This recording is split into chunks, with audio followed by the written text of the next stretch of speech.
అభయ 1750లో కాశీలో రాజులు వాడిన కత్తులు, ఫ్యాన్లు, పల్లకీలు ఇంకా చెక్కు చెదరగొట్టి ఇంకా అట్టే ఉన్నాయి. ఎవర్సో నమస్తే. అభయ మందలేందంటే కాశీలో రామ్నగర్ ఫోర్ట్ ని కాశీ నరేష్ విభూతి నారాయణ సింగ్ 1750 సంవత్సరంలో స్థాపించాడు. కోట అయితే మామూలుగా లేదు, ఎంతసేపు ఉన్నా గానీ తనివి తీరలా. నేనైతే రాజుల కాలం నాటికైతే వెళ్ళిపోయా ఎన్ని చూస్తా ఉంటే.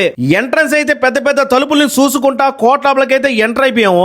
ఆనాటి రాజులు వాడిన ఎద్దుల బండి, పల్లకీలు నాకైతే పిచ్చెక్కిచ్చేసాయి. అట్టాగే రాజులు రాణిలు వేసుకున్న గుడలు కూడా సూపర్ గా ఉన్నాయి. కుర్చీలు, ఫ్యాన్లు, రాజులు వాడిన బాణాలు అయితే భలేగున్నాయి. మ్యూజిక్ ఇన్స్ట్రుమెంట్స్ అయితే మృదంగము, పియానో, వీణాలు అయితే అబ్బా సూపర్ కంటే సూపర్ గా ఉన్నాయి సామె. చూస్తున్నారు కదా ఎన్ని పులితలలు, అన్ని ఒరిజినల్, ఫేక్ ఏం కాదు. మామూలుగా ఇక్కడ ఫోటోలు, వీడియోలు ఏమి తీయకూడదు. మన ఫాలోవర్స్ కి చూపిద్దామని రిస్క్ చేసి మరీ చూపించాను. ఇంత రిస్క్ చేసిన దానికోసమైనా ఖచ్చితంగా మన సింహపూడి డబ్బీస్ పేజ్ ని ఫాలో కొట్టండి అమ్మా. కాశీ యాత్ర పరిపూర్ణం కావాలంటే ఖచ్చితంగా రామ్నగర్ ఫోర్ట్ కి వెళ్లాల్సిందే. అది ఎందుకో ఏంటో నెక్స్ట్ వీడియోలో అయితే తెలుసుకుందాం అభయ.